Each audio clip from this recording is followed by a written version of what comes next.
Tenías 13 o 14 años cuando empezaste a trabajar y también a militar, ¿no?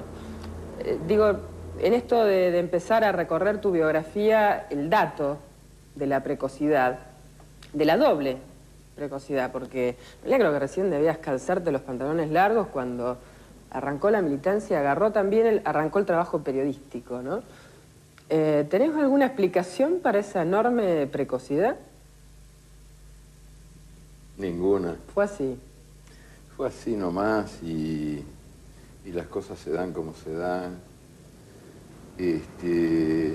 No sé, lo que yo recuerdo es que acababa de ponerme los pantalones largos. En aquella época los chiquilines andaban de pantalón corto hasta cierta edad. Y fui al semanario socialista, El Sol. Le llevé unos dibujitos a don Emilio Frugoni, que era un patriarca del socialismo uruguayo. Y a él le gustaron y empecé a publicar allí. Fueron mis primeras andanzas en el periodismo. En realidad, la cosa empezó por la caricatura política. Sí, eran caricaturas políticas.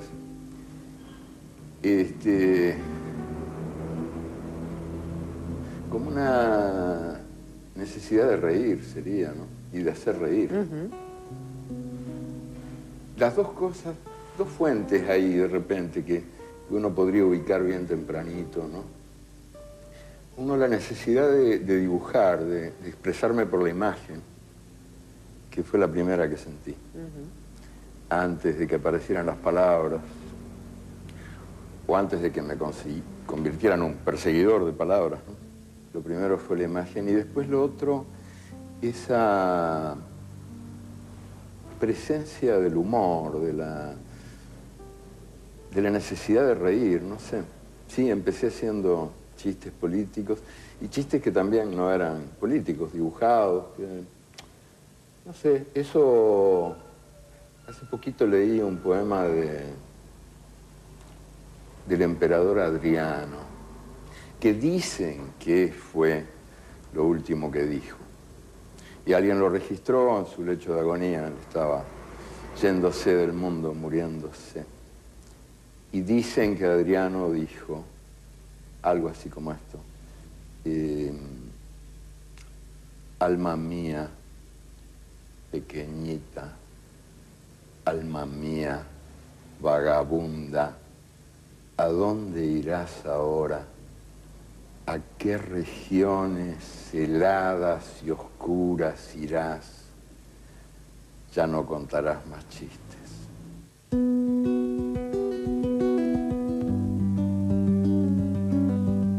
Y esos primeros dibujos y esa primera necesidad de reírse tenía una firma, y la firma era Hughes. Sí, G-I-U-S, que era una castellanización de mi primer apellido, que se escribe Hughes, Hughes. Después empecé a firmar. Los dibujos los firmaba siempre Hughes, G-I-U-S. Después los textos escritos, cuando empecé a escribir mis primeras cositas, que publiqué también ahí en El Sol, que era una mezcla de crónicas sindicales, críticas de arte, entrevistas.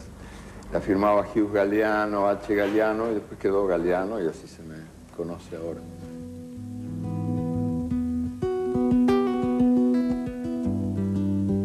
La necesidad de expresarse a través del dibujo, de reírse, pero el Uruguay de los años 50, y acá ya hablamos de la política y de un compromiso temprano, no era un Uruguay signado por la miseria, ni siquiera lo era tu situación familiar, personal. Sin embargo, hubo también un temprano compromiso desde ese lugar. Sí. No, yo nunca viví situaciones de miseria. Pero siempre sentí que funcionaba dentro de mí ese músculo secreto, ¿no? Que por ahí es el que, no sé, donde se desarrollan las mejores energías del bicho humano, que es un músculo que podríamos llamar solidaridad o conciencia, o no sé, conciencia de los demás, digamos, ser con otros, ser en otros. Y eso yo lo sentí desde muy chiquito, y empecé a dibujar, dibujando para otros, y empecé a escribir, escribiendo para otros. Nunca me creí el cuento de que de que uno escribe para uno. No es verdad. Digo, no es verdad para quienes publicamos, es verdad para quienes tienen todo el derecho de escribir sus diarios íntimos, personales, privados. Pero cuando se escribe y se publica, se escribe para otros, uno se dirige a otros. Y por lo tanto hay una energía solidaria en eso, hay una intención de comunión.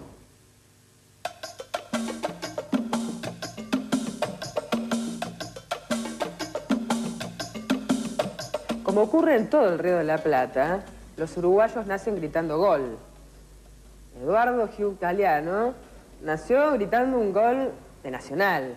Sí, esa es la dura verdad. Así es. Y en eso ando todavía. Lo que pasa es que no siempre puedo gritarlo porque nacionalmente cada vez menos goles, pero sí que nací gritando gol, como todos los niños del Uruguay, que quise ser jugador de fútbol, como por supuesto eso no tiene nada de original, en un país donde no puede uno entrar a una maternidad sin quedarse sordo con los gritos de gol, porque es verdad que todos los bebés nacen gritando gol. No bien asoman entre las piernas de la madre, gritan gol, gol. Entonces hay un estrépito en las maternidades terrible. ¿Cuál es el paso siguiente? Uno quiere ser... Número 8. Jugador de fútbol, entré a la derecha, era en aquel tiempo, cuando los equipos se armaban de otra manera. Y había 5 adelante, increíble. Ahora eso parece cosa de loco.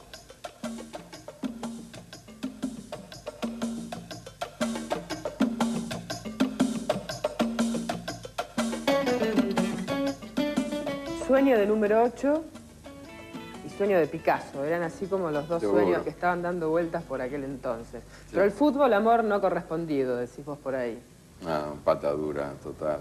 Siempre jugué pésimo, fui un horror, una vergüenza nacional.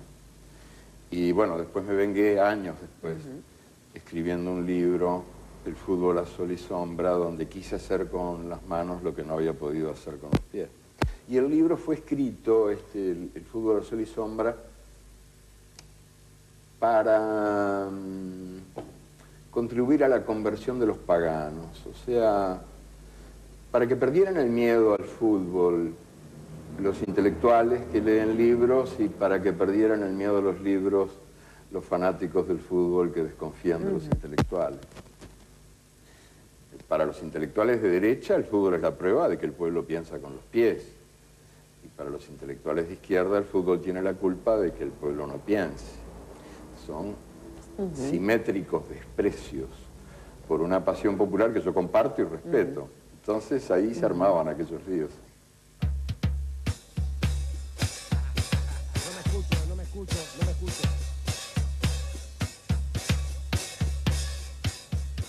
El fútbol como espacio donde se reivindican o donde encuentran la revancha los que vienen de la orilla. Y ahí vos rescatás en la revancha de las palabras historias como la de Obdulio, como la de Moreno, como la del Hueso Houseman, ¿no? A pesar de todo, en este tiempo el fútbol sigue siendo, en este sentido, un espacio para la revancha. Sí, de Garrincha también. De Garrincha. Que tenía todo en contra, todo. Empezando por el esqueleto, que estaba todo mal hecho. Era chueco al revés, tenía la columna vertebral, parecía un gusano loco, así. Y una infancia muy miserable, y todo en contra, todo en contra. Los médicos decían, esta piltrafa no sirve para nada. Y se convirtió en uno de los mejores jugadores de todos los tiempos, y el que más alegría dio. Por eso, para mí es tan importante Garrincha. Tuve la suerte de verlo 2 veces, y era un hombre que daba alegría, convertía el estadio en un circo. Y esa alegría forma parte de la identidad nacional brasileña también, o sea, hay que entender que el fútbol es, en primer lugar, merece respeto por eso, porque, bueno, es una pasión popular y hay que respetar a los demás, aunque uno no comparta lo que los demás sienten, pero además el fútbol es una forma de expresión cultural muy importante. Dime cómo juegas y te diré quién eres. Cada pueblo tiene su manera de jugar y eso hay que defenderlo, sobre todo en estos tiempos de globalización totalitaria, donde se impone una suerte de uniformización de las costumbres en el mundo, ¿no? Que lo mejor que el mundo tiene está en la cantidad de mundos que el mundo contiene, en la diversidad, en el hecho de que seamos... Y bueno, el fútbol brasileño es un modo de la danza, ¿no ve? Por eso me gusta tanto a mí, el modo como los brasileños juegan como bailando. No me escucho.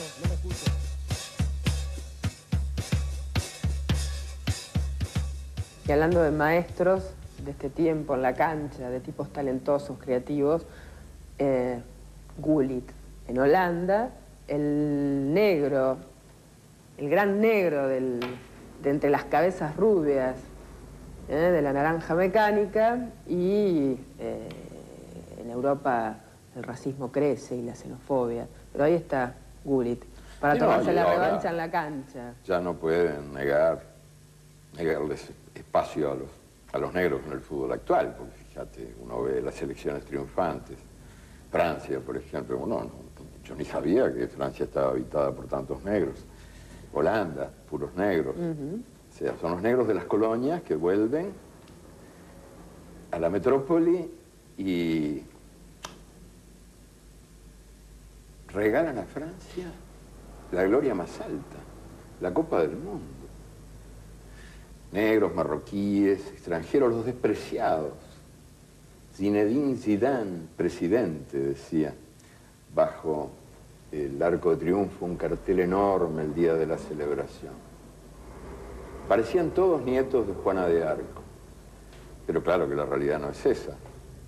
O sea, la realidad es una realidad de desprecio sistemático.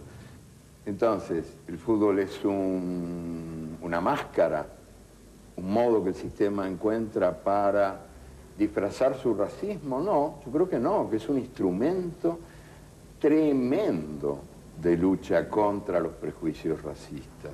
La presencia luminosa de los jugadores negros en los estadios, desde hace ya, por suerte, unos cuantos años, ha contribuido en gran medida a la lucha contra el racismo y a la afirmación de los humillados.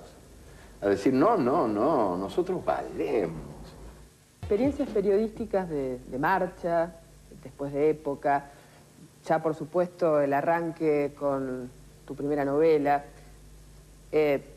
¿Cuándo fue el momento donde estuvo claro para vos que el oficio de escribir era tu oficio?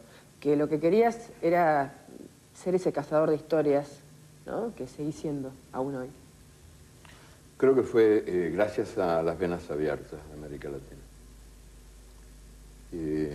Que fue en realidad el primer... Yo escribí varios libros antes de publicar Las Venas. Claro. Pero fue el primer libro que me permitió a mí tomarme más en serio ese asunto. Año 1971, ¿no? Se publicó, yo lo escribí en el 70. En el a 70 fines del empezó a 70, sí. Lo escribí en 3 meses. O sea, estuve 4 años buscando material, recogiendo cosas, en los caminos y en los libros. Y después lo escribí en 90 noches con mucho café. Pero fue a partir de la publicación de Las Venas y de lo que pasó con el libro. Al principio no pasó nada, el libro fue un desastre. Los primeros meses no vendía, vendía poquísimo. Y don Arnaldo Orfila Reinal me mandaba cartas desde México diciéndome que no me desalentara, que bueno que así eran las cosas con los libros en América Latina. Pero después empezó a tener cada vez más suerte. Tuvo un éxito, bueno... Sí, éxito con los lectores. Enorme. Sí, y fue sobre todo elogiado por las dictaduras que lo prohibieron. Lo que me permitió a mí recuperar la certeza que había tenido a veces, pero que en general se me caía. Cada vez que la levantaba se me caía. La certeza de que escribir valía la pena, sobre todo de que escribir libros valía la pena. Digamos que en el 70, cuando yo escribo Las Venas, ya a partir de ahí, no es que deje de ser periodista, porque yo voy a morir. Una vez que uno entra en eso, no sale nunca más. El placer del periodismo, el publicar artículos, me sigue gustando muchísimo. Pero me convierto sobre todo en un escritor de libros. Empiezo a revalorar los libros.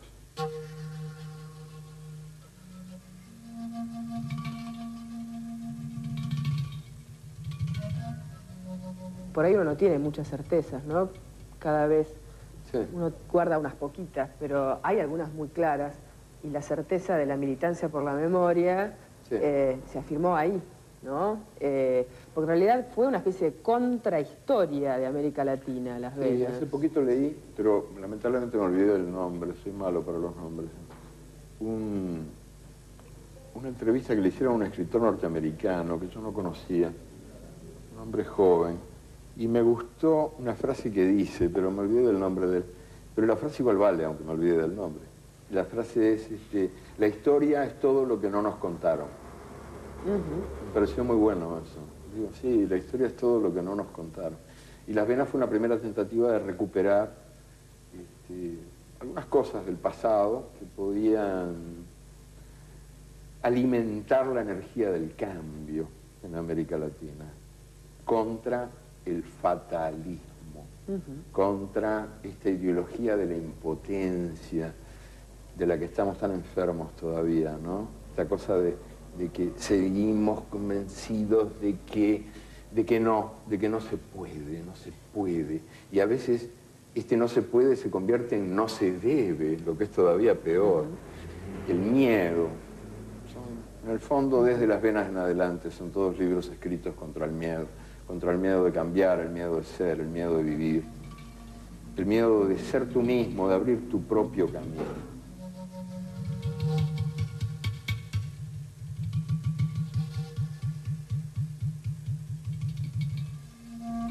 Yo te digo, sigo creyendo que no hay certezas que no valgan la pena, no hay certezas que valgan la pena si no desayunan dudas por las mañanas. Las únicas certezas que me merecen respeto son las certezas que desayunan dudas por las mañanas. O sea, yo creo que las certezas de verdad, las que valen la pena, son las que provienen de las contradicciones de la vida. Las que siguen La interrogando. vida es contradictoria, la contradicción es el motor de la vida humana. Y por lo tanto, estos invulnerables, ¿verdad?, que nunca tienen dudas, que nunca se caen, que nunca se desesperan, las desesperanzas de tanto esperar, que me parecen tan legítimas, tan justas, las desesperanzas de tanto esperar. Bueno, a mí, esa gente no me gusta ni un poquito. Yo lo he dicho otras veces que para mí son los hombres de madera, que según la tradición maya, nosotros estamos hechos de maíz, por eso tenemos distintos colores como tiene el maíz. México, Guatemala, hay maíz rojo, maíz naranja, maíz azul, maíz violeta, maíces de todos los colores, como la especie humana tiene todos los colores, como el maíz. Pero antes de que los dioses nos hicieran de maíz, nos hicieron de madera. Porque los dioses andaban queriendo compañía, estaban muy aburridos y no tenían con quién conversar. Y entonces decidieron inventarnos. Hicieron varias pruebas. Antes de llegar al maíz, que fue la definitiva, hicieron algunos experimentos, y uno con la madera. Y le salieron ahí un hombre y una mujer, y varios hombres y mujeres perfectitos, todos de madera. Eran bárbaros los hombres de madera, espléndidos. No tenían dudas, ni pasiones, ni miedos. No se caían, pero no se caían porque no caminaban. No tenían desaliento porque no tenían aliento. Según la tradición maya, los hombres de madera fueron destruidos por los dioses. Pero se equivoca la tradición. El mundo está lleno de hombres de madera. Años 70, los libros y el periodismo. La revista Crisis ha quedado como un hito fuertísimo en la historia de los proyectos de periodismo cultural. Chiquita Constella, Julia Constella, nos contaba en una charla que tuvimos hace poco que a ella le tocó la misión de venir a hablar contigo, cruzar el charco, en el nombre de Fico Gelius, ¿no? El empresario que de alguna manera sostenía este emprendimiento que ya había arrancado en Buenos Aires. Eduardo solo sale de Uruguay por razones de fuerza mayor. Un periodo largo de Galeano fuera de Uruguay me parece que es impensable, que todavía debe ser impensable, a pesar de que, bueno, su largo exilio en España, su vida en Argentina, sus frecuentes viajes al exterior lo estimulan a seguir conociendo y demás, pero trago corto, no trago largo. Dirigir una revista era trago largo. Entonces puso condiciones severas. Dijo que consideraría la propuesta, era un hombre de 30 años, se le estaba ofreciendo una cosa importante, consideraría la propuesta en determinadas condiciones. Primero, él vivía en Uruguay y se quedaba en Uruguay. Podía venir por tiempos parciales, 10, 12, máximo 15 días. Cuando volví y le hice estas precisiones a Vogelius, creo que lo que me dijo fue que es Gardel. Y le dije, no, no es Gardel, es Galeano, pero si querés discutir, estos son los términos de Galeano, si hay que seguir discutiendo, andate a Uruguay. Total, es cruzar el charco. Cruzó el charco y volvió, eso y 5 cosas más, lo que pidiera Galeano, porque fue un caso de amistad a primera vista. Y así fue con Vogelius. Sí, después, bueno, como ya se venía la dictadura militar, acá en el Uruguay, en la segunda vez que vino Fico, creo, no me acuerdo si fue la primera o la segunda, ya me fue a visitar a la cárcel porque me habían dejado unos días a la sombra. Y entonces ese proyecto mío de seguir en el Uruguay se desvaneció. Sí, porque no es cómodo estar preso. Son 2 situaciones incómodas en la vida, estar preso y estar muerto. Por no estar preso me tuve que ir del Uruguay y por no estar muerto me tuve que ir de la Argentina. Por no padecer las molestias de la prisión y de la muerte.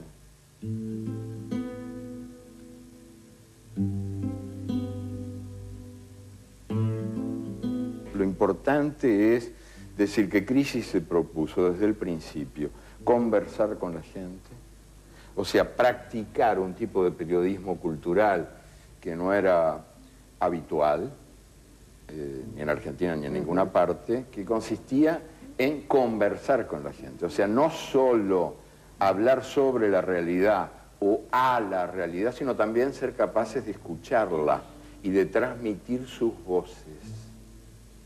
Por eso, en Buena Ley, el espacio en las páginas de Crisis, el espacio destinado a las voces de la calle, a las cosas que llegaban desde la realidad, fue cada vez mayor.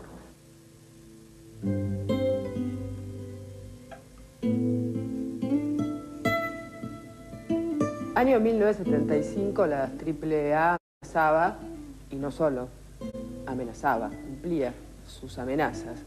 El clima de trabajo en la redacción convivía con la cotidianidad de las amenazas.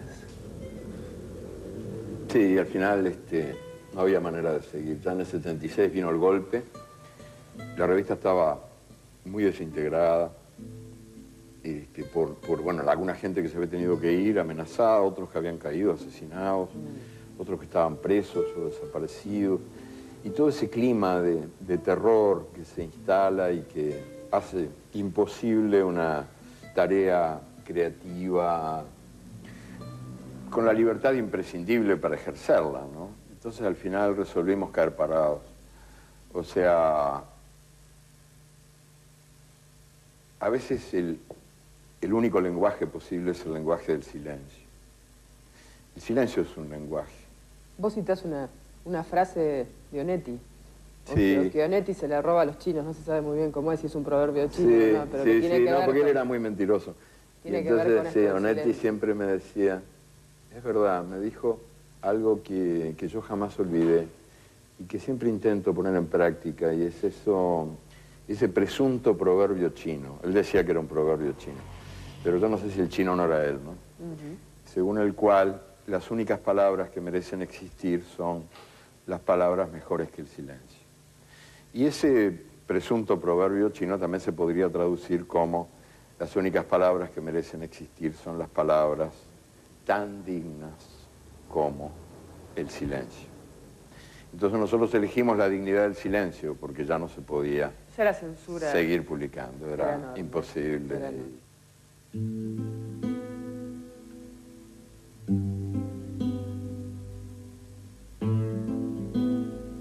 Eduardo, quiero hablar un poco de los tipos ¿no?, de carne y hueso que hacían crisis en ese tiempo, ¿no?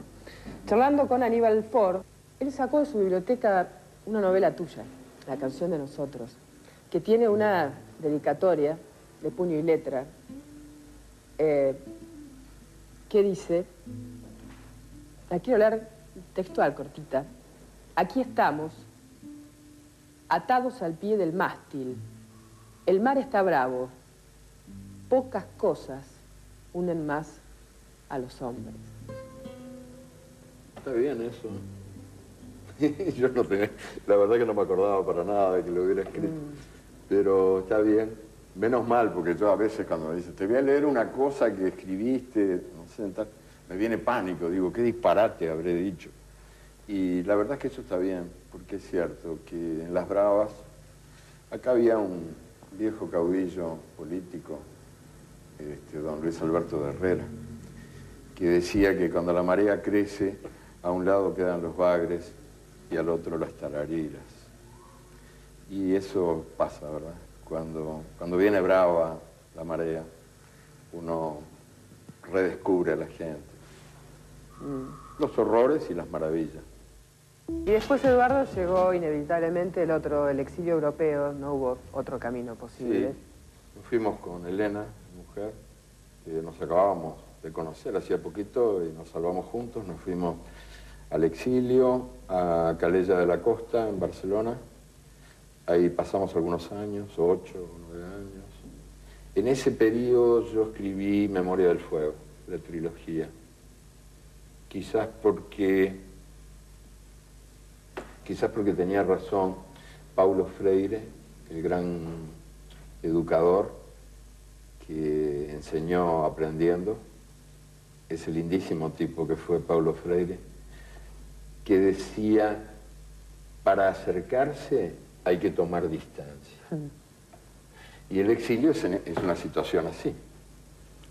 Te permite acercarte porque no tenés más remedio que mirar de lejos lo que hasta entonces habías visto tan de cerca que por ahí, metido entre los árboles, el bosque no lo veías. Entonces, el exilio, en ese sentido, a mí me permitió tener una visión. Y a muchos, ¿no? Sentirse que Latinoamérica era algo que uno llevaba en la piel y que por ahí se empezaba a sentir cuando uno estaba del otro lado del océano, ¿no?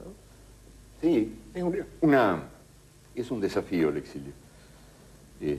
O por lo menos yo lo viví así, ¿no? Como un desafío. Creo que nace de una penitencia, empieza siendo una tristeza, un horror.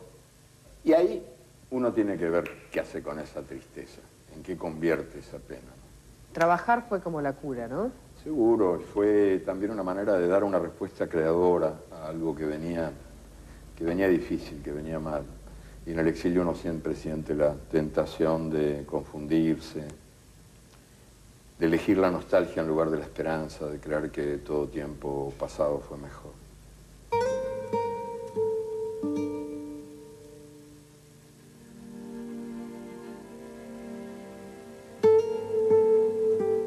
El debate sobre la década del 70. En tu caso hay una situación bastante particular, y es que, visto desde hoy, tus recuerdos personales ya son parte de la historia colectiva. Pero la verdad es que ese debate parece haberse polarizado entre quienes demonizaban desde la violencia lo que sucedió en los 70 y entre quienes, por el contrario, sostenían que no hubo mejor tiempo que ese, ¿no? ¿Cuál es tu mirada sobre ese tiempo? Tan contradictorio, tan fecundo, tan atroz, tan lleno de miedo y de energía creadora. Sí, yo lo viví, como te decía antes, hablando de la revista de Crisis. Es un lindo tiempo, ¿verdad? Para mí, en mi vida personal y creo que en la vida de muchos, es una lindísima etapa de la historia. Pero ahí uno, claro, corre el peligro de elegir la nostalgia en lugar de la esperanza, lo que te decía antes, ¿no? De caer en esta trampita que la memoria te tiende cuando te invita a desvivir, o sea, cuando te invita a quedarte anclado en el pasado. Y eso, bueno, yo creo que la memoria que vale la pena no es no es el ancla, sino la catapulta, ¿no? Es la memoria que te invita al viaje. Es la memoria como punto de partida, ¿no? Como lugar de llegada. Entonces, la experiencia de los años idos, con todo lo que tuvieron de hermosos y también de terribles, sirve en la medida en que te permite hacer otra cosa con eso. Digo, el mejor de mis días es el día que todavía no viví. En esto de historias que ilustran procesos más complejos, vos tenés una historia que solés repetir cuando tratás de ilustrar cuál es el sentido de la memoria. Lo del ceramista, del claro. alfarero. Sí, es una historia hermosa esa que además es curioso porque yo la escuché por primera vez en Canadá hace muchos años, en la región de Chiapas, en México. Cuando yo fui a Chiapas me encontré con que hay en algunas comunidades mayas esta misma tradición viva que consiste en que el maestro ceramista, el alfarero mayor, el maestro del barro, el hombre que hace magia con las manos, que convierte el barro en belleza, ese maestro ha llegado ya a la hora del adiós. Los ojos ya no le responden, las manos le tiemblan, no va más. Y entonces se cumple esa ceremonia de la transmisión del oficio, del conocimiento. El alfarero viejo regala, ofrece al alfarero joven su obra maestra, la vasija perfecta, la que le justificó la vida. Y el alfarero joven, el nuevo, el que empieza, recoge esa obra maestra, recoge esa vasija perfectísima, pero no la coloca en la pared para contemplarla y de ella aprender cada día la maestría del oficio. No, nada de eso. Recoge la vasija y la estrella contra el piso, la hace mierda. La convierte en miles de pedacitos chiquititos. Y entonces esos pedacitos los incorpora a su propia arcilla. Yo creo que ahí está todo lo que yo podría decir sobre la memoria en la que de veras creo. La memoria que se incorpora a la arcilla de los días por venir. La memoria de los navegantes. La que sale a la mar, a lo que venga.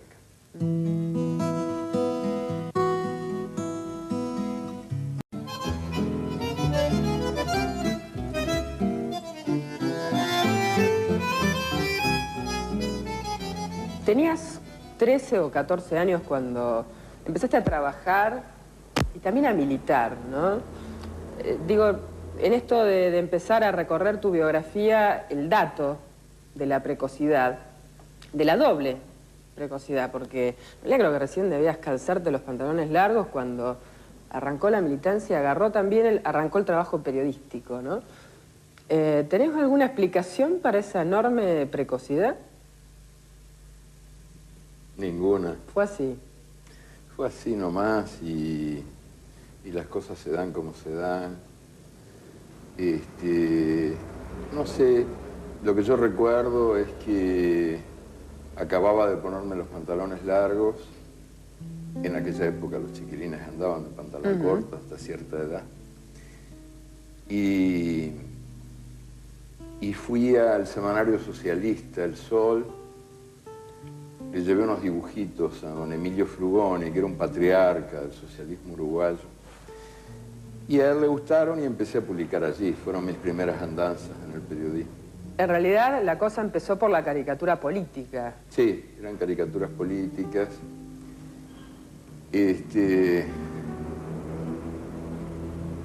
Como una necesidad de reír sería, ¿no? Y de hacer reír. Las dos cosas, dos fuentes ahí de repente que uno podría ubicar bien tempranito, ¿no? Uno, la necesidad de dibujar, de expresarme por la imagen, que fue la primera que sentí, antes de que aparecieran las palabras, o antes de que me convirtiera en un perseguidor de palabras, ¿no? Lo primero fue la imagen y después lo otro, esa presencia del humor, de la necesidad de reír, no sé. Sí, empecé haciendo chistes políticos y chistes que también no eran políticos, dibujados. No sé, eso... Hace poquito leí un poema del emperador Adriano, que dicen que fue lo último que dijo. Y alguien lo registró en su lecho de agonía, él estaba yéndose del mundo, muriéndose. Y dicen que Adriano dijo algo así como esto. Alma mía, pequeñita, alma mía, vagabunda, ¿a dónde irás ahora? ¿A qué regiones heladas y oscuras irás? Ya no contarás más chistes.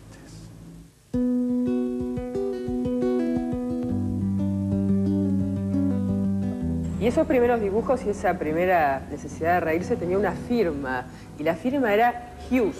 Sí, G-I-U-S, que era una castellanización de mi primer apellido, que se escribe Hughes, Hughes. Después empecé a firmar, los dibujos los firmaba siempre Hughes, G-I-U-S.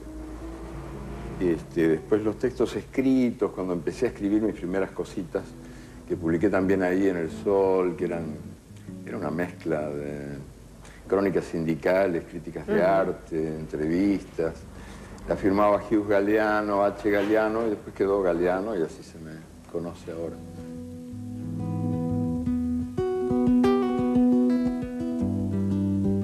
La necesidad de expresarse a través del dibujo, de reírse, pero el Uruguay de los años 50, y acá ya hablamos de la política y de un compromiso temprano, no era un Uruguay signado por la miseria, ni siquiera lo era tu situación familiar, personal.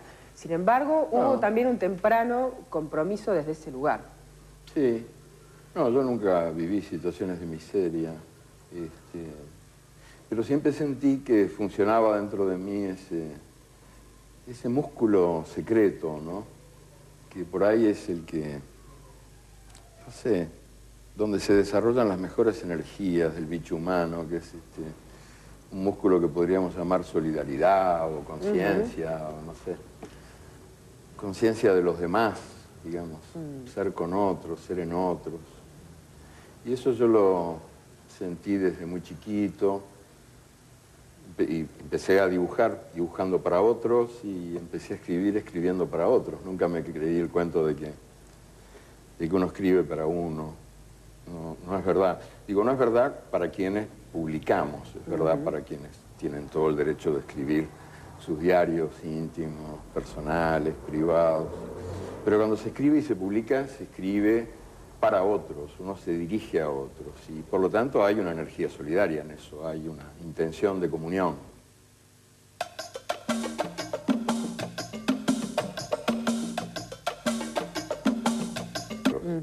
O sea, son los negros de las colonias que vuelven a la metrópoli y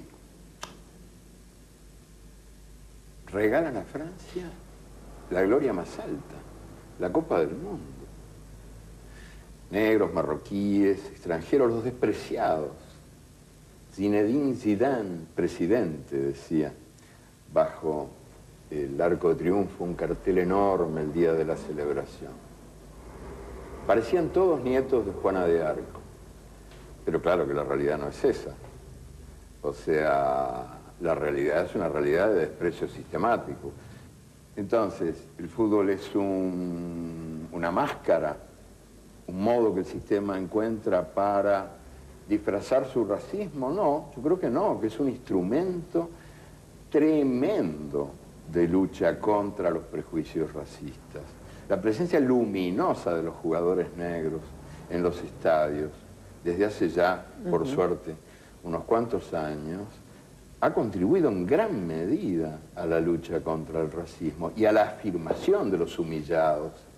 A decir, no, no, no, nosotros valemos. Experiencias periodísticas de marcha, después de época, ya por supuesto el arranque con tu primera novela. ¿Cuándo fue el momento donde estuvo claro para vos que el oficio de escribir era tu oficio? Que lo que querías era ser ese cazador de historias, ¿no? Que seguís siendo aún hoy. Creo que fue gracias a Las Venas Abiertas de América Latina. Que fue en realidad el primer... Yo escribí varios libros antes de publicar Las Venas. Claro. Pero fue el primer libro que me permitió a mí tomarme más en serio ese asunto.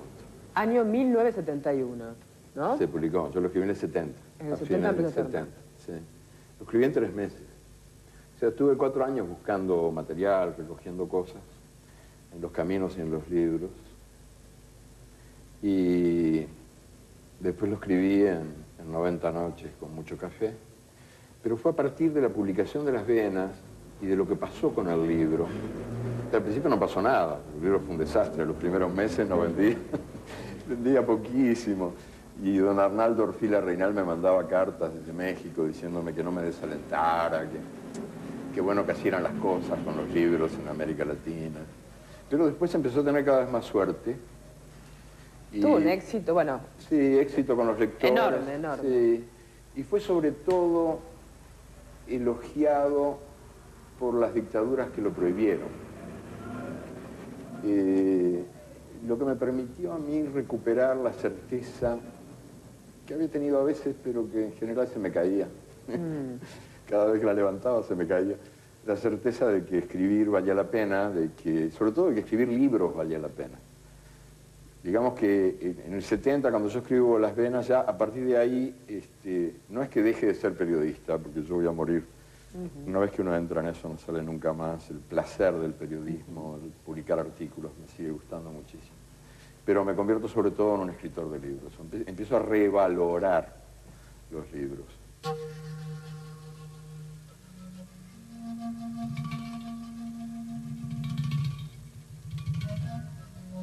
Por ahí uno no tiene muchas certezas, ¿no? Cada vez Sí. uno guarda unas poquitas, pero hay algunas muy claras. Y la certeza de la militancia por la memoria Sí. se afirmó ahí, ¿no? Porque en realidad fue una especie de contrahistoria de América Latina, Las Sí, Venas. hace poquito leí, pero lamentablemente me olvidé del nombre, soy malo para los nombres. Una entrevista que le hicieron a un escritor norteamericano que yo no conocía, un hombre joven, y me gustó una frase que dice, pero me olvidé del nombre de él. Pero la frase igual vale, aunque me olvide del nombre. La frase es, la historia es todo lo que no nos contaron. Me pareció muy bueno eso. Digo, sí, la historia es todo lo que no nos contaron. Y Las Venas fue una primera tentativa de recuperar algunas cosas del pasado que podían alimentar la energía del cambio en América Latina contra el fatalismo, contra esta ideología de la impotencia de la que estamos tan enfermos todavía, ¿no? Esta cosa de que seguimos convencidos de que no se puede. Y a veces no se puede se convierte en no se debe, lo que es todavía peor. El miedo.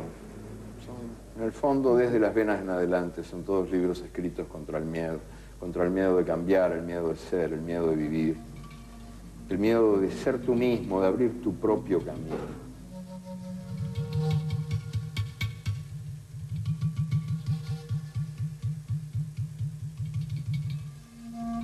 Yo te digo, sigo creyendo que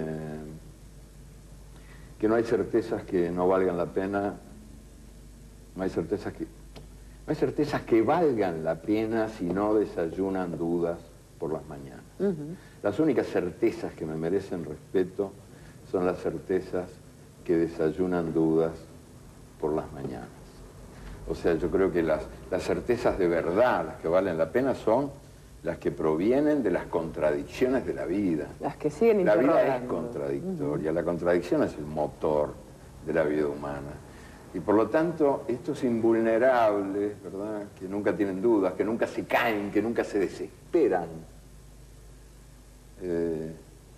las desesperanzas de tanto esperar,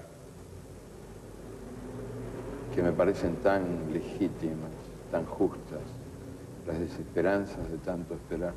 Bueno, esos, a mí, esa gente no me gusta ni un poquito. Yo lo he dicho otras veces que son, para mí son los hombres de madera, que según la tradición maya, nosotros estamos hechos de maíz, por eso tenemos distintos colores como tiene el maíz.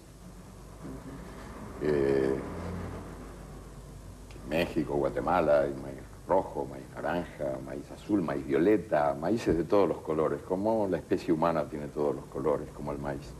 Pero antes de que los dioses nos hicieran de maíz, nos hicieron de madera. Porque los dioses andaban queriendo compañía, estaban muy aburridos y no tenían con quién conversar. Y entonces decidieron inventarnos. Hicieron varias pruebas. Antes de llegar al maíz, que fue la definitiva, hicieron algunos experimentos, y uno con la madera. Y le salieron ahí un hombre y una mujer, y varios hombres y mujeres perfectitos, todos de madera. Eran bárbaros los hombres de madera, espléndidos. No tenían dudas, ni pasiones, ni miedos. No se caían, pero no se caían porque no caminaban. No tenían desaliento porque no tenían aliento. Según la tradición maya, los hombres de madera fueron destruidos por los dioses. Pero se equivoca la tradición. El mundo está lleno de hombres de madera. Años 70, los libros y el periodismo.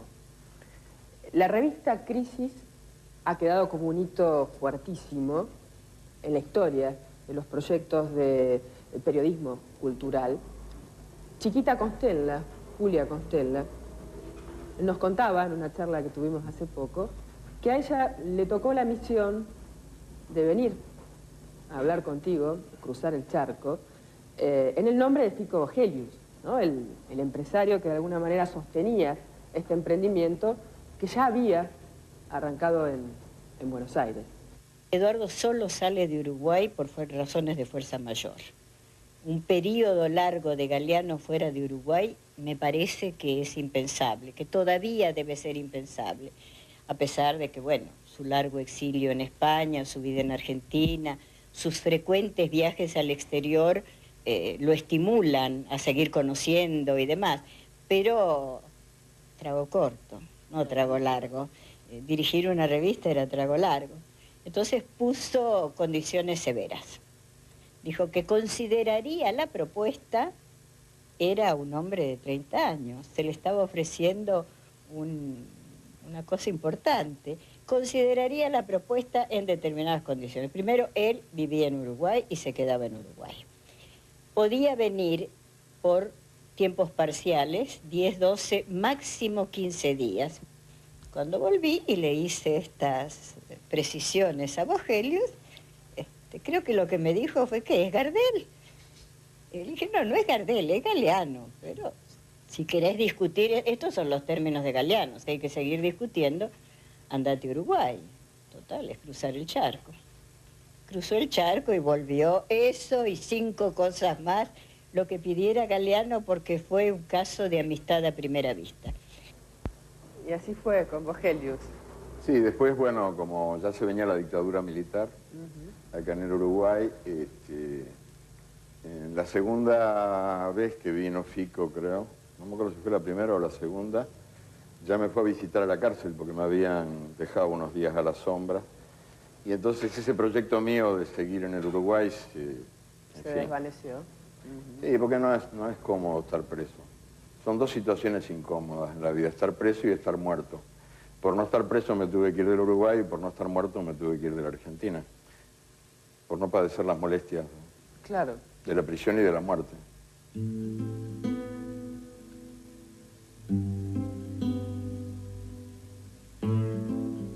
Lo importante es decir que Crisis se propuso desde el principio conversar con la gente, o sea, practicar un tipo de periodismo cultural que no era habitual, ni en Argentina ni en ninguna parte, que consistía en conversar con la gente. O sea, no solo hablar sobre la realidad o a la realidad, sino también ser capaces de escucharla y de transmitir sus voces.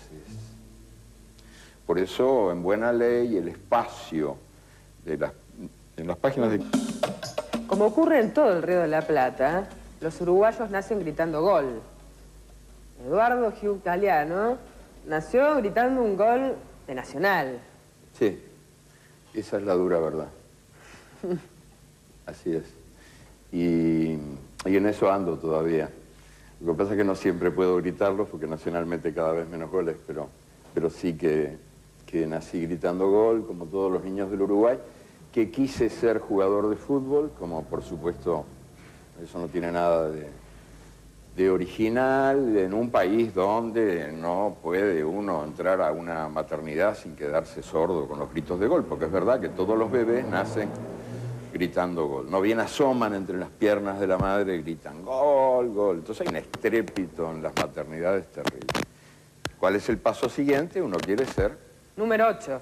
Jugador de fútbol, entré a la derecha, era en aquel tiempo, cuando los equipos se armaban de otra manera.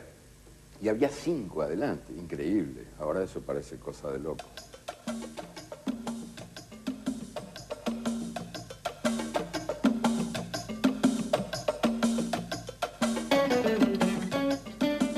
Sueño de número 8 y sueño de Picasso. Eran así como los dos Seguro. sueños que estaban dando vueltas por aquel entonces. Sí. Pero el fútbol, amor no correspondido, decís vos por ahí. Ah, patadura total. Siempre jugué pésimo, fui un horror, una vergüenza nacional.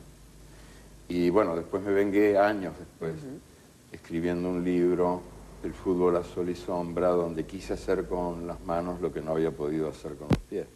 Y el libro fue escrito, el fútbol a sol y sombra, para contribuir a la conversión de los paganos, o sea, para que perdieran el miedo al fútbol los intelectuales que leen libros y para que perdieran el miedo a los libros los fanáticos del fútbol que desconfían de los intelectuales. Para los intelectuales de derecha el fútbol es la prueba de que el pueblo piensa con los pies. Y para los intelectuales de izquierda el fútbol tiene la culpa de que el pueblo no piense. Son simétricos desprecios por una pasión popular que yo comparto y respeto. Entonces ahí se armaban aquellos líos. No me escucho.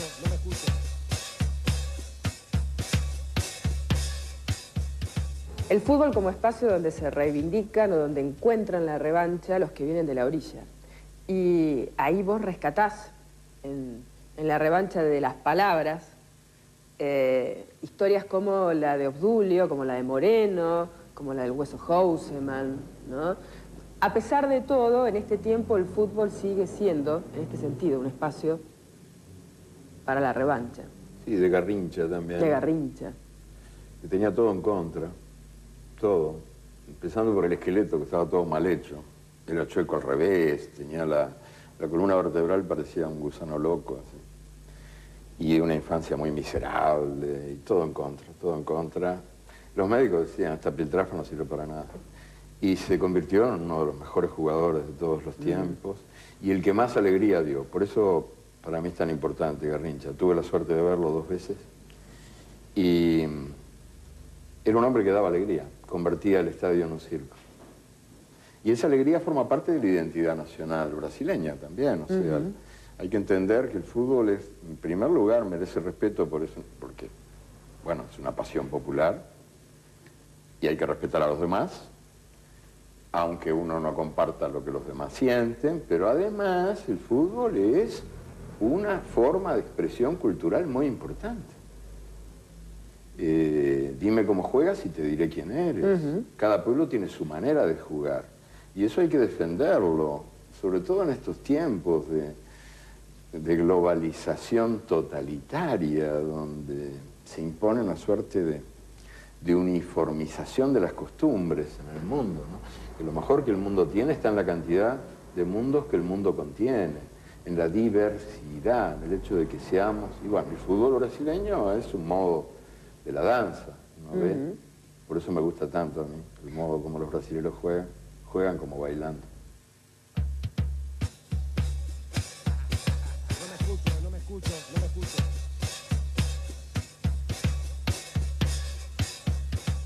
Y hablando de maestros de este tiempo en la cancha, de tipos talentosos, creativos, Gullit en Holanda, el negro, el gran negro de entre las cabezas rubias, de la Naranja Mecánica, y en Europa el racismo crece y la xenofobia. Pero ahí está Gullit, para tomarse la revancha en la cancha. Ya no pueden negarles espacio a los negros en el fútbol actual, porque fíjate, uno ve las selecciones triunfantes. Francia, por ejemplo, yo ni sabía que Francia estaba habitada por tantos negros. Holanda, puros negros. Crisis, el espacio destinado a las voces de la calle, a las cosas que llegaban desde la realidad, fue cada vez mayor.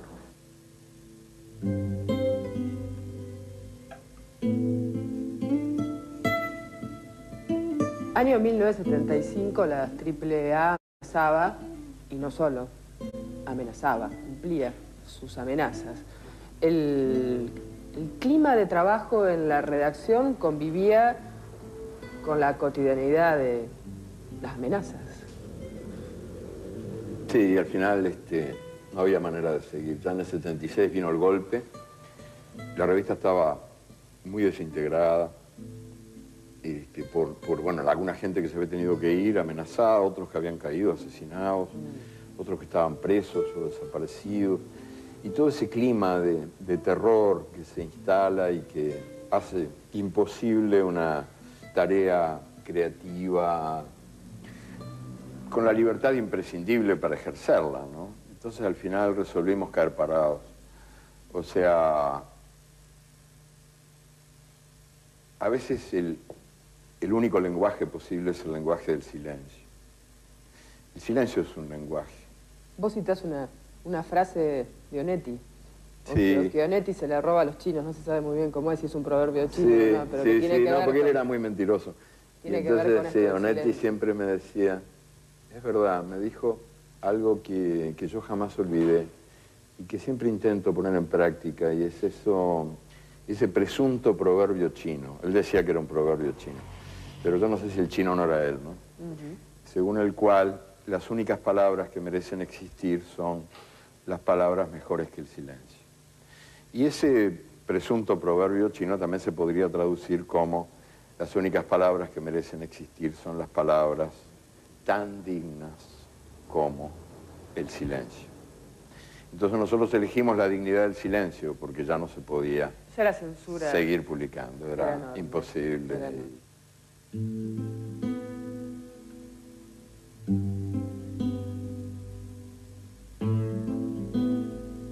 Ahora quiero hablar un poco de los tipos, ¿no?, de carne y hueso que hacían crisis en ese tiempo, ¿no? Charlando con Aníbal Ford, él sacó de su biblioteca una novela tuya, La canción de nosotros, que tiene una dedicatoria de puño y letra que dice, la quiero leer textual, cortita: aquí estamos, atados al pie del mástil. El mar está bravo. Pocas cosas unen más a los hombres. Está bien eso. Yo no tenía, la verdad que no me acordaba para nada de que lo hubiera escrito. Pero está bien. Menos mal, porque yo a veces cuando me dicen, te voy a leer una cosa que escribiste, no sé, tal, me viene pánico, digo, qué disparate habré dicho. Y la verdad es que eso está bien, porque es cierto que en Las Bravas, acá había un viejo caudillo político, don Luis Alberto de Herrera, que decía que cuando la marea crece, a un lado quedan los bagres y al otro las tarareras. Y eso pasa, ¿verdad? Cuando viene brava la marea, uno redescubre a la gente. Los horrores y las maravillas. Y después, Eduardo, llegó inevitablemente el exilio europeo, no hubo otro camino posible. Sí, nos fuimos con Elena, mi mujer, que nos acabábamos de conocer hacía poquito y nos salvamos juntos. Nos fuimos al exilio, a Calella de la Costa, en Barcelona. Ahí pasamos algunos años, 8 o 9 años. En ese periodo yo escribí Memoria del Fuego, la trilogía. Quizás porque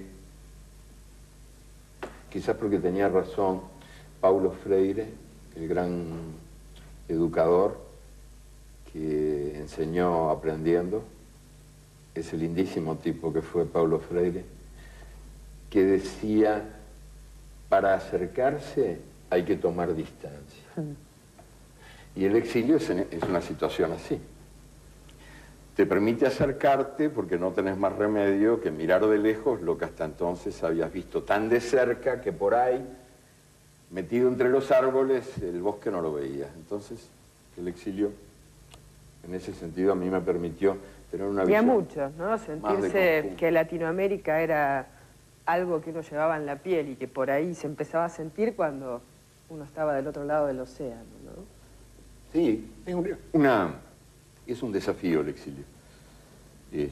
O por lo menos yo lo viví así, ¿no? Como un desafío, creo que nace de una penitencia, empieza siendo una tristeza, un horror, y ahí uno tiene que ver qué hace con esa tristeza, en qué convierte esa pena, ¿no? Trabajar fue como la cura, ¿no? Seguro, fue también una manera de dar una respuesta creadora a algo que venía difícil, que venía mal. Entré a la derecha, era en aquel tiempo, cuando los equipos se armaban de otra manera. Y había 5 adelante, increíble. Ahora eso parece cosa de loco.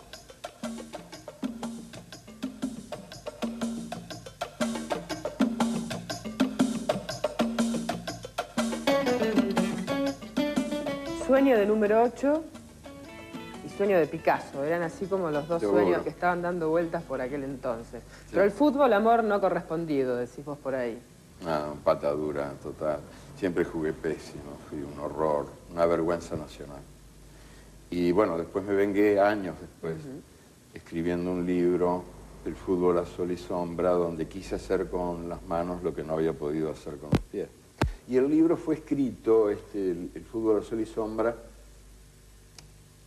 para contribuir a la conversión de los paganos, o sea, para que perdieran el miedo al fútbol los intelectuales que leen libros y para que perdieran el miedo a los libros los fanáticos del fútbol que desconfían de los intelectuales.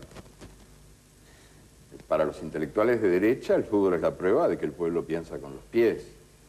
Y para los intelectuales de izquierda el fútbol tiene la culpa de que el pueblo no piense.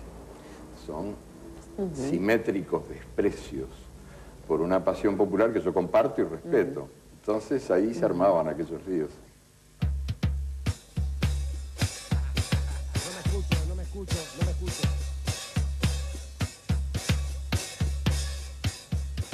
El fútbol como espacio donde se reivindican o donde encuentran la revancha los que vienen de la orilla. Y ahí vos rescatás en la revancha de las palabras historias como la de Obdulio, como la de Moreno, como la del Hueso Houseman, ¿no? A pesar de todo, en este tiempo el fútbol sigue siendo, en este sentido, un espacio para la revancha. Sí, de Garrincha también. De Garrincha. Que tenía todo en contra, todo. Empezando por el esqueleto, que estaba todo mal hecho. Era chueco al revés, tenía la columna vertebral, parecía un gusano loco, así. Y una infancia muy miserable, y todo en contra, todo en contra. Los médicos decían, esta piltrafa no sirve para nada. Y se convirtió en uno de los mejores jugadores de todos los tiempos, y el que más alegría dio. Por eso, para mí es tan importante Garrincha. Tuve la suerte de verlo 2 veces, y era un hombre que daba alegría, convertía el estadio en un circo. Y esa alegría forma parte de la identidad nacional brasileña también, o sea, hay que entender que el fútbol es, en primer lugar, merece respeto por eso, porque, bueno, es una pasión popular y hay que respetar a los demás. O sea, son los negros de las colonias que vuelven a la metrópoli y regalan a Francia la gloria más alta, la Copa del Mundo. Negros, marroquíes, extranjeros, los despreciados. Zinedine Zidane, presidente, decía, bajo el Arco de Triunfo, un cartel enorme el día de la celebración. Parecían todos nietos de Juana de Arco, pero claro que la realidad no es esa. O sea, La realidad es una realidad de desprecio sistemático. Entonces, el fútbol es una máscara, un modo que el sistema encuentra para disfrazar su racismo. No, yo creo que no, que es un instrumento tremendo de lucha contra los prejuicios racistas.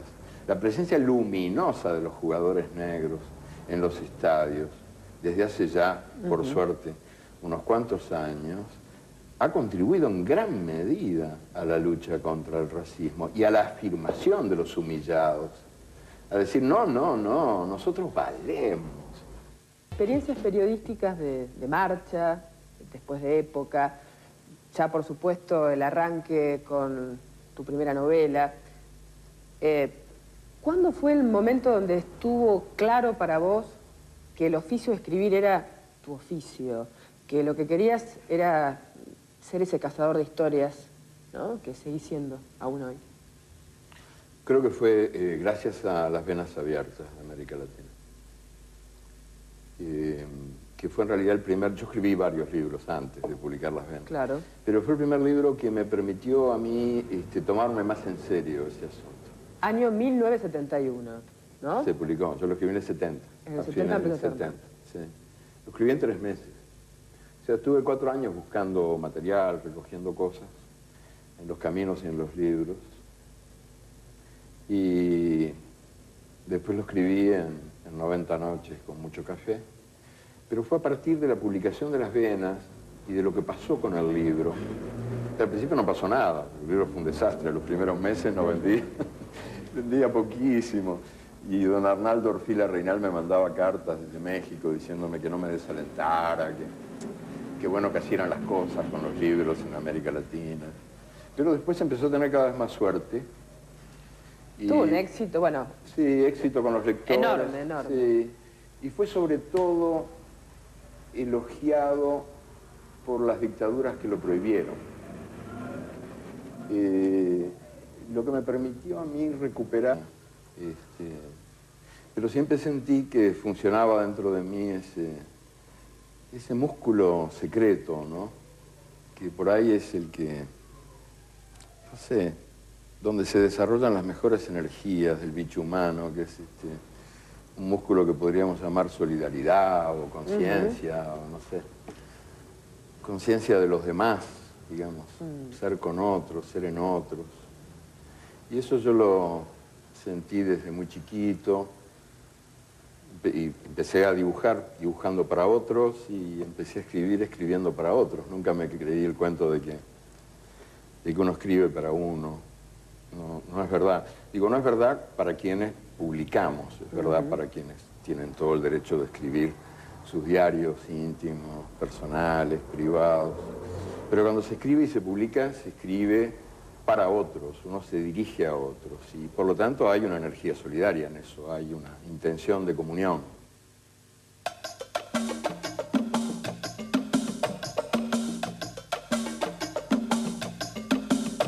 Como ocurre en todo el Río de la Plata, los uruguayos nacen gritando gol. Eduardo Hugh Galeano nació gritando un gol de Nacional. Sí, esa es la dura verdad. Así es. Y en eso ando todavía. Lo que pasa es que no siempre puedo gritarlo porque nacionalmente cada vez menos goles, pero sí que nací gritando gol, como todos los niños del Uruguay, que quise ser jugador de fútbol, como por supuesto eso no tiene nada de original, en un país donde no puede uno entrar a una maternidad sin quedarse sordo con los gritos de gol, porque es verdad que todos los bebés nacen gritando gol. No bien asoman entre las piernas de la madre, gritan gol, gol. Entonces hay un estrépito en las maternidades terrible. ¿Cuál es el paso siguiente? Uno quiere ser... Número 8. Jugador de fútbol, entré a la derecha, era en aquel tiempo, cuando los equipos se armaban de otra manera. Y había 5 adelante, increíble. Ahora eso parece cosa de loco.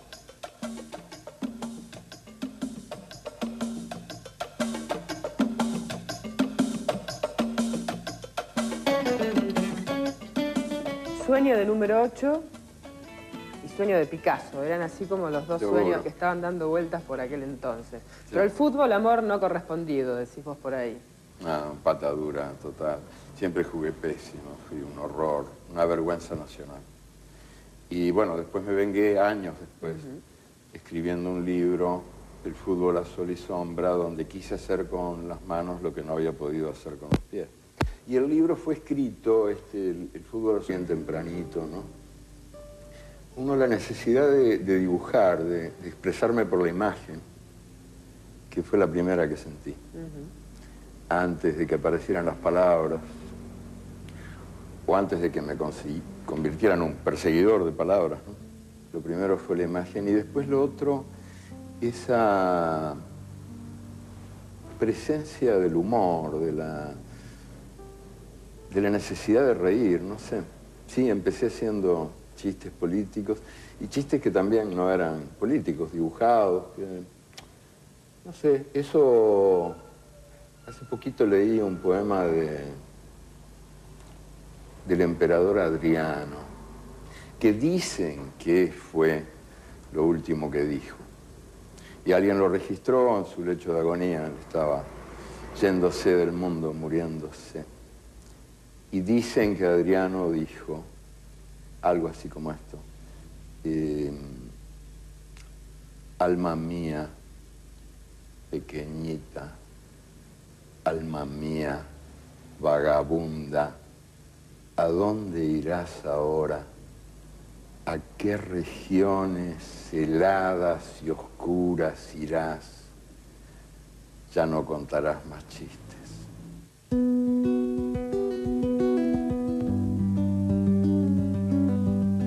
Y esos primeros dibujos y esa primera necesidad de reírse tenía una firma, y la firma era Hughes.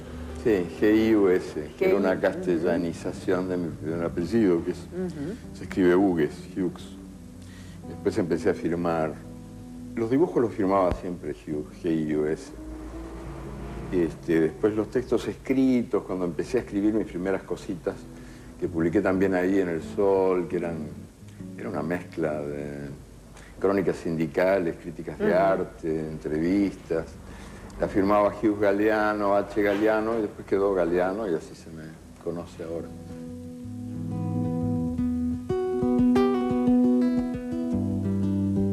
La necesidad de expresarse a través del dibujo, de reírse, pero el Uruguay de los años 50, y acá ya hablamos de la política y de un compromiso temprano, no era un Uruguay signado por la miseria, ni siquiera lo era tu situación familiar, personal.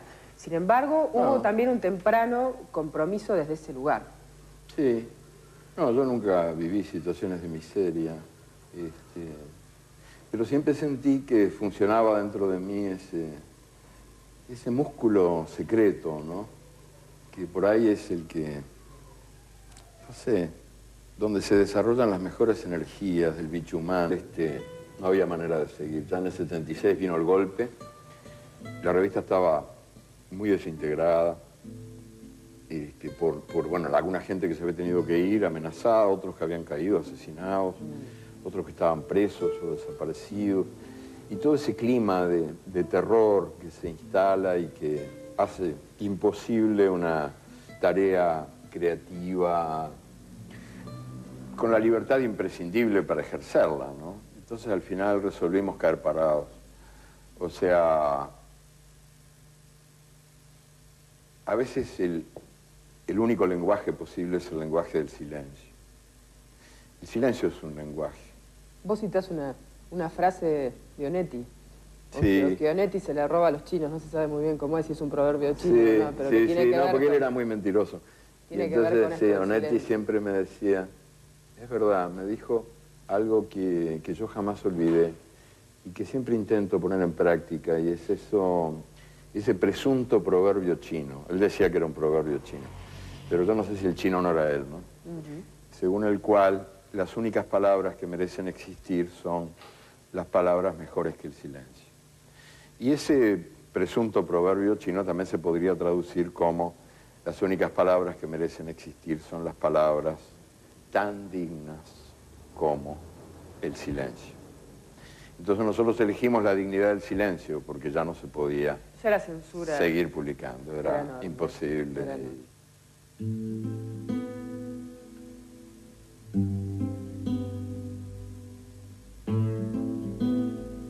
Eduardo, quiero hablar un poco de los tipos, ¿no?, de carne y hueso que hacían crisis en ese tiempo, ¿no? Charlando con Aníbal Ford, él sacó de su biblioteca una novela tuya, La canción de nosotros, que tiene una dedicatoria de puño y letra que dice, la quiero leer textual, cortita: aquí estamos, atados al pie del mástil. El mar está bravo. Pocas cosas unen más a los hombres. Está bien eso. Yo no tenía, la verdad que no me acordaba para nada de que lo hubiera escrito. Pero está bien. Menos mal, porque yo a veces cuando me dicen, te voy a leer una cosa que escribiste, no sé, tal, me viene pánico, digo, qué disparate habré dicho. Y la verdad es que eso está bien, porque es cierto que en Las Bravas, acá había un viejo caudillo político, don Luis Alberto de Herrera, que decía que cuando la marea crece, a un lado quedan los bagres y al otro las tarareras. Y eso... Pero el Uruguay de los años 50, y acá ya hablamos de la política y de un compromiso temprano, no era un Uruguay signado por la miseria, ni siquiera lo era tu situación familiar, personal. Sin embargo, hubo también un temprano compromiso desde ese lugar. Sí. No, yo nunca viví situaciones de miseria, pero siempre sentí que funcionaba dentro de mí ese músculo secreto, ¿no? Que por ahí es el que, no sé, donde se desarrollan las mejores energías del bicho humano, que es un músculo que podríamos llamar solidaridad o conciencia, o no sé, conciencia de los demás, digamos, ser con otros, ser en otros. Y eso yo lo sentí desde muy chiquito, y empecé a dibujar, dibujando para otros, y empecé a escribir, escribiendo para otros. Nunca me creí el cuento de que uno escribe para uno. No es verdad. Digo, no es verdad para quienes publicamos, es verdad para quienes tienen todo el derecho de escribir sus diarios íntimos, personales, privados. Pero cuando se escribe y se publica, se escribe para otros, uno se dirige a otros, y por lo tanto hay una energía solidaria en eso, hay una intención de comunión.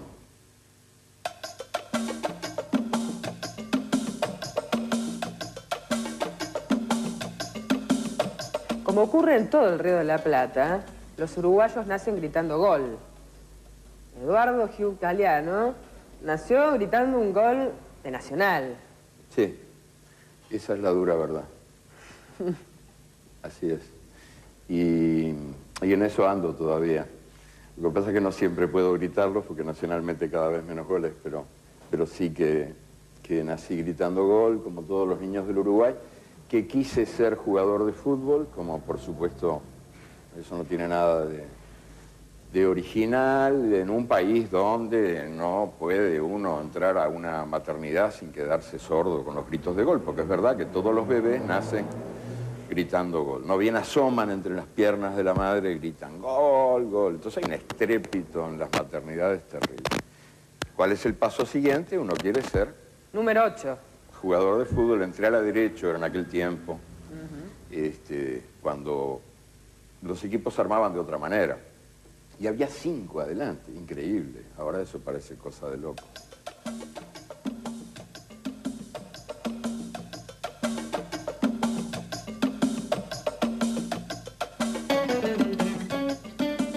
Sueño de número 8 y sueño de Picasso. Eran así como los dos sueños que estaban dando vueltas por aquel entonces. Sí. Pero el fútbol... Heladas y oscuras irás, ya no contarás más chistes.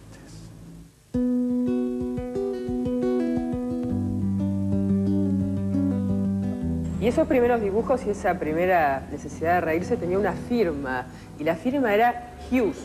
Sí, G-I-U-S, que era una castellanización de mi primer apellido, que se escribe Hughes. Después empecé a firmar Los dibujos los firmaba siempre Hughes, G-I-U-S. Después los textos escritos, cuando empecé a escribir mis primeras cositas, que publiqué también ahí en El Sol, que era una mezcla de crónicas sindicales, críticas de arte, entrevistas. La firmaba Hughes Galeano, H. Galeano, y después quedó Galeano, y así se me conoce ahora.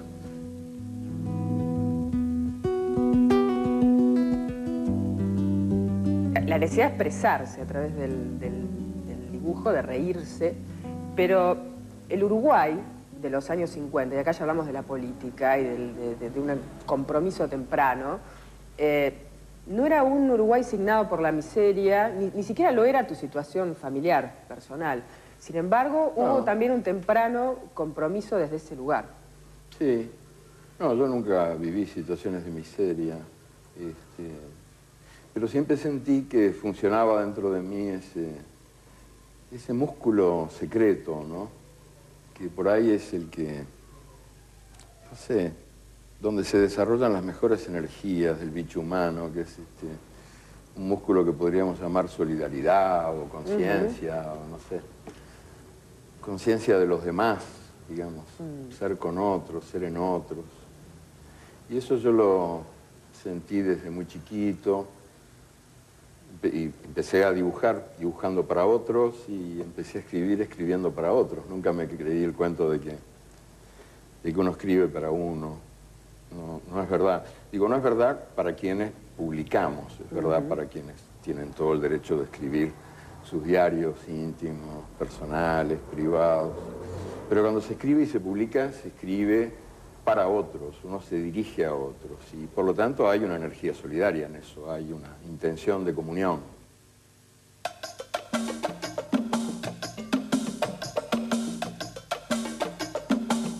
O sea, son los negros de las colonias que vuelven a la metrópoli y regalan a Francia la gloria más alta, la Copa del Mundo. Negros, marroquíes, extranjeros, los despreciados. Zinedine Zidane, presidente, decía. El debate sobre la década del 70. En tu caso hay una situación bastante particular, y es que, visto desde hoy, tus recuerdos personales ya son parte de la historia colectiva.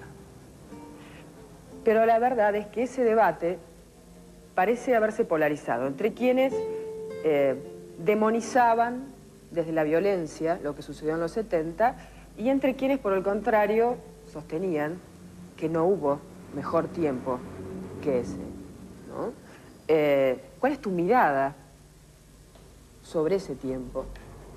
Tan contradictorio, tan fecundo, tan atroz, tan lleno de miedo y de energía creadora. Sí, yo lo viví, como te decía antes, hablando de la revista de Crisis. Es un lindo tiempo, ¿verdad? Para mí, en mi vida personal, y creo que en la vida de muchos, es una lindísima etapa de la historia. Pero ahí uno, claro, corre el peligro de elegir la nostalgia en lugar de la esperanza, lo que te decía antes, ¿no? De caer en esta trampita que la memoria te tiende cuando te invita a desvivir, o sea, cuando te invita a quedarte anclado en el pasado. Y eso, bueno, yo creo que la memoria que vale la pena no es el ancla, sino la catapulta, ¿no? Es la memoria que te invita al viaje. Es la memoria como punto de partida, ¿no? Como lugar de llegada. Entonces, la experiencia de los años idos, con todo lo que tuvieron de hermosos y también de terribles, sirve en la medida en que te permite hacer otra cosa con eso. Digo, el mejor de mis días es el día que todavía no viví. En esto de historias que ilustran procesos más complejos, vos tenés una historia que solés repetir cuando tratás de ilustrar cuál es el sentido de la memoria. Lo del ceramista, del claro. alfarero. Sí, es una historia hermosa esa que además es curioso porque yo la escuché por primera vez en Canadá hace muchos años, en la región de Chiapas, en México. Cuando yo fui a Chiapas me encontré con que hay en algunos en algunas comunidades mayas esta misma tradición viva que consiste en que el maestro ceramista, el alfarero mayor, el maestro del barro, el hombre que hace magia con las manos, que convierte el barro en belleza, ese maestro ha llegado ya a la hora del adiós. Los ojos harían eso, hay una intención de comunión.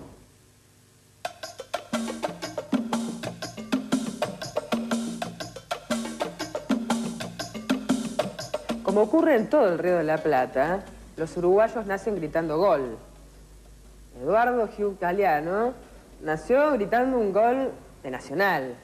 Sí, esa es la dura verdad. Así es.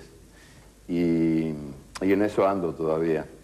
Lo que pasa es que no siempre puedo gritarlo porque Nacional mete cada vez menos goles, pero sí que nací gritando gol, como todos los niños del Uruguay, que quise ser jugador de fútbol, como por supuesto eso no tiene nada de original, en un país donde no puede uno entrar a una maternidad sin quedarse sordo con los gritos de gol, porque es verdad que todos los bebés nacen gritando gol. No bien asoman entre las piernas de la madre y gritan gol, gol. Entonces hay un estrépito en las maternidades terrible. ¿Cuál es el paso siguiente? Uno quiere ser... Número 8. Jugador de fútbol, entré a la derecha, era en aquel tiempo, cuando los equipos se armaban de otra manera. Y había 5 adelante, increíble. Ahora eso parece cosa de loco.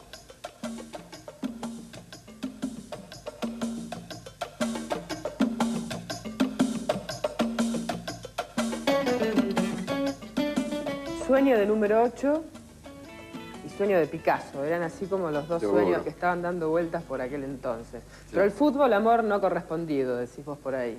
Ah, patadura total. Siempre jugué pésimo, fui un horror, una vergüenza nacional. Y bueno, después me vengué años después, escribiendo un libro, El fútbol a sol y sombra, donde quise hacer con las manos lo que no había podido hacer con los pies. Y el libro fue escrito, el fútbol a sol y sombra,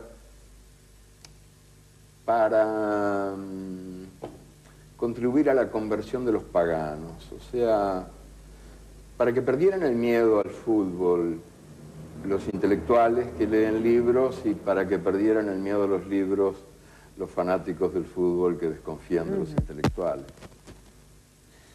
Para los intelectuales de derecha el fútbol es la prueba de que el pueblo piensa con los pies. Y para los intelectuales de izquierda el fútbol tiene la culpa de que el pueblo no piense. Son simétricos desprecios por una pasión popular que yo comparto y respeto. Entonces ahí se armaban aquellos líos. No me escucho.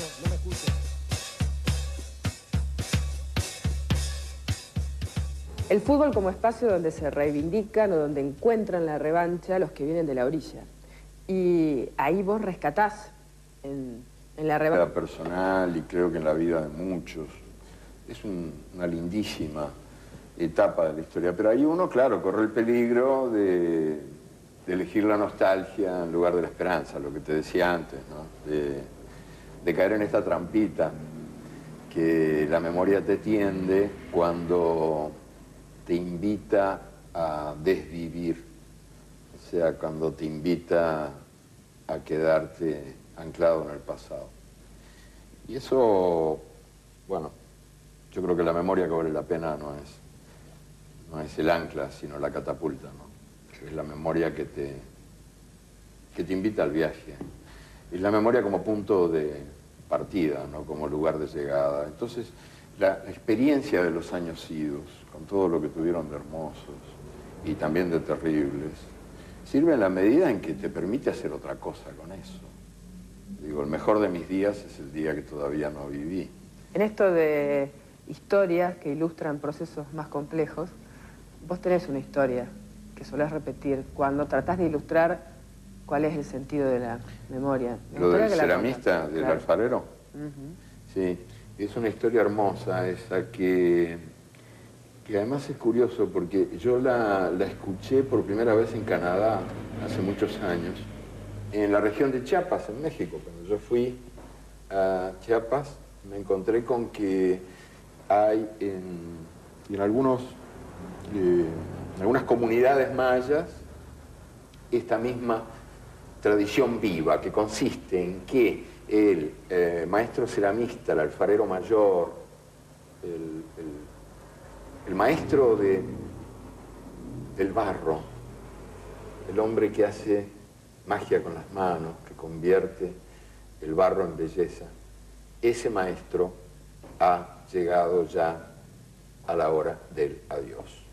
Los ojos ya no le responden, las manos le tiemblan, no va más. Y entonces se cumple esa ceremonia de la transmisión del oficio, del conocimiento. El alfarero viejo regala, ofrece al alfarero joven su obra maestra, la vasija perfecta, la que le justificó la vida. Y el alfarero joven, el nuevo, el que empieza, recoge esa obra maestra, recoge esa vasija perfectísima, pero no la coloca en la pared para contemplarla y de ella aprender cada día. En México, Guatemala, hay maíz rojo, maíz naranja, maíz azul, maíz violeta, maíces de todos los colores, como la especie humana tiene todos los colores, como el maíz. Pero antes de que los dioses nos hicieran de maíz, nos hicieron de madera. Porque los dioses andaban queriendo compañía, estaban muy aburridos y no tenían con quién conversar. Y entonces decidieron inventarnos. Hicieron varias pruebas. Antes de llegar al maíz, que fue la definitiva, hicieron algunos experimentos, y uno con la madera. Y le salieron ahí un hombre y una mujer, y varios hombres y mujeres perfectitos, todos de madera. Eran bárbaros los hombres de madera, espléndidos. No tenían dudas, ni pasiones, ni miedos. No se caían, pero no se caían porque no caminaban. No tenían desaliento porque no tenían aliento. Según la tradición maya, los hombres de madera fueron destruidos por los dioses. Pero se equivoca la tradición. El mundo está lleno de hombres de madera. Años 70, los libros y el periodismo. La revista Crisis ha quedado como un hito fuertísimo en la historia de los proyectos de periodismo cultural. Chiquita Constella, Julia Constella, nos contaba en una charla que tuvimos hace poco que a ella le tocó la misión de venir a hablar contigo, cruzar el charco, en el nombre de Fico Gelius, ¿no? el empresario que de alguna manera sostenía este emprendimiento que ya había arrancado en Buenos Aires. Eduardo solo sale de Uruguay por razones de fuerza mayor. Un periodo largo de Galeano fuera de Uruguay me parece que es impensable, que todavía debe ser impensable, a pesar de que, bueno, su largo exilio en España, su vida en Argentina, sus frecuentes viajes al exterior lo estimulan a seguir conociendo y demás, pero trago corto, no trago largo. Dirigir una revista era trago largo. Entonces puso condiciones severas. Dijo que consideraría la propuesta, era un hombre de 30 años, se le estaba ofreciendo una cosa importante, consideraría la propuesta en determinadas condiciones. Primero, él vivía en Uruguay y se quedaba en Uruguay. Podía venir por tiempos parciales, 10, 12, máximo 15 días. Cuando volví y le hice estas precisiones a Vogelius, creo que lo que me dijo fue que es Gardel. Y le dije, no es Gardel, es Galeano. Pero si querés discutir, estos son los términos de Galeano, si hay que seguir discutiendo, andate a Uruguay. Total, es cruzar el charco. Cruzó el charco y volvió. Que no hay certezas que no valgan la pena, no hay certezas que valgan la pena si no desayunan dudas por las mañanas. Las únicas certezas que me merecen respeto son las certezas que desayunan dudas por las mañanas. O sea, yo creo que las certezas de verdad, las que valen la pena, son las que provienen de las contradicciones de la vida. Las que siguen La vida es interrogando. contradictoria, la contradicción es el motor de la vida humana. Y por lo tanto, estos invulnerables, ¿verdad?, que nunca tienen dudas, que nunca se caen, que nunca se desesperan, las desesperanzas de tanto esperar, que me parecen tan legítimas, tan justas, las desesperanzas de tanto esperar. Bueno, esos, a mí, esa gente no me gusta ni un poquito. Yo lo he dicho otras veces que son, para mí son los hombres de madera, que según la tradición maya, nosotros estamos hechos de maíz, por eso tenemos distintos colores como tiene el maíz. México, Guatemala, hay maíz rojo, maíz naranja, maíz azul, maíz violeta, maíces de todos los colores, como la especie humana tiene todos los colores, como el maíz. Pero antes de que los dioses nos hicieran de maíz, nos hicieron de madera. Porque los dioses andaban queriendo compañía, estaban muy aburridos y no tenían con quién conversar. Y entonces decidieron inventarnos. Hicieron varias pruebas. Antes de llegar al maíz, que fue la definitiva, hicieron algunos experimentos, y uno con la madera. Y le salieron ahí un hombre y una mujer, y varios hombres y mujeres perfectitos, todos de madera. Eran bárbaros los hombres de madera, espléndidos. No tenían dudas, ni pasiones, ni miedos. No se caían, pero no se caían porque no caminaban. No tenían desaliento porque no tenían aliento. Según la tradición maya, los hombres de madera fueron destruidos por los dioses. Pero se equivoca la tradición. El mundo está lleno de hombres de madera. Años 70, los libros y el periodismo. La revista Crisis ha quedado como un hito fuertísimo en la historia de los proyectos de periodismo cultural. Chiquita Constella, Julia Constella, nos contaba en una charla que tuvimos hace poco que a ella le tocó la misión de venir a hablar contigo, cruzar el charco, en el nombre de Pico Gelius, ¿no? El empresario que de alguna manera sostenía este emprendimiento que ya había arrancado en Buenos Aires. Eduardo solo sale de Uruguay por razones de fuerza mayor. La prueba de que el pueblo piensa con los pies. Y para los intelectuales de izquierda, el fútbol tiene la culpa de que el pueblo no piense. Son simétricos desprecios por una pasión popular que yo comparto y respeto. Entonces ahí se armaban aquellos ríos. No me escucho.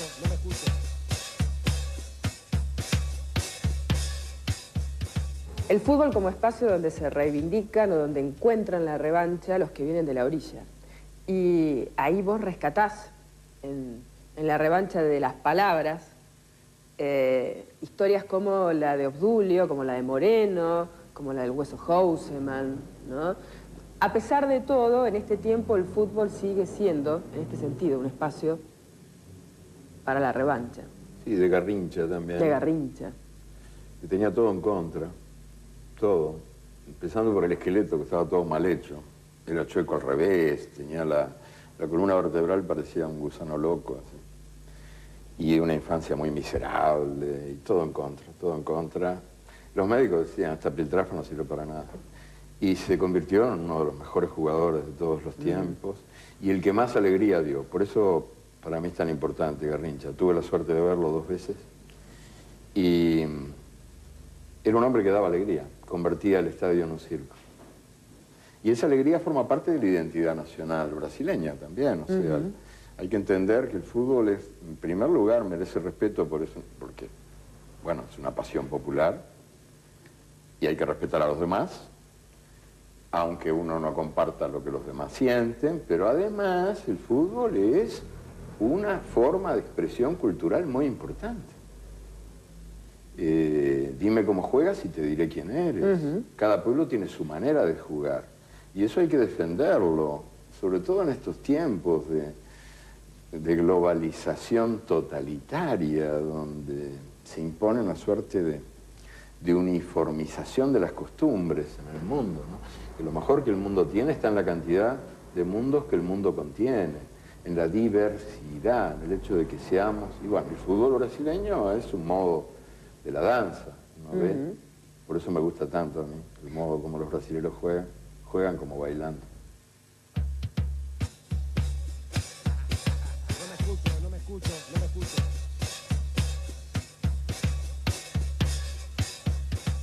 Y hablando de maestros de este tiempo en la cancha, de tipos talentosos, creativos, Gullit en Holanda, el negro, el gran negro de entre las cabezas rubias, de la Naranja Mecánica, y en el Hueso, que hacían Crisis en ese tiempo, ¿no? Charlando con Aníbal Ford, él sacó de su biblioteca una novela tuya, La canción de nosotros, que tiene una dedicatoria de puño y letra, que dice, la quiero leer textual, cortita: aquí estamos, atados al pie del mástil. El mar está bravo. Pocas cosas unen más a los hombres. Está bien eso. Yo no tenía, la verdad que no me acordaba para nada de que lo hubiera escrito. Pero está bien. Menos mal, porque yo a veces cuando me dicen, te voy a leer una cosa que escribiste, no sé, tal, me viene pánico, digo, qué disparate habré dicho. Y la verdad es que eso está bien, porque es cierto que en Las Bravas, acá había un viejo caudillo político, don Luis Alberto de Herrera, que decía que cuando la marea crece, a un lado quedan los bagres y al otro las tarareras. Y eso pasa, ¿verdad? Cuando viene brava la marea, uno redescubre a la gente. Los horrores y las maravillas.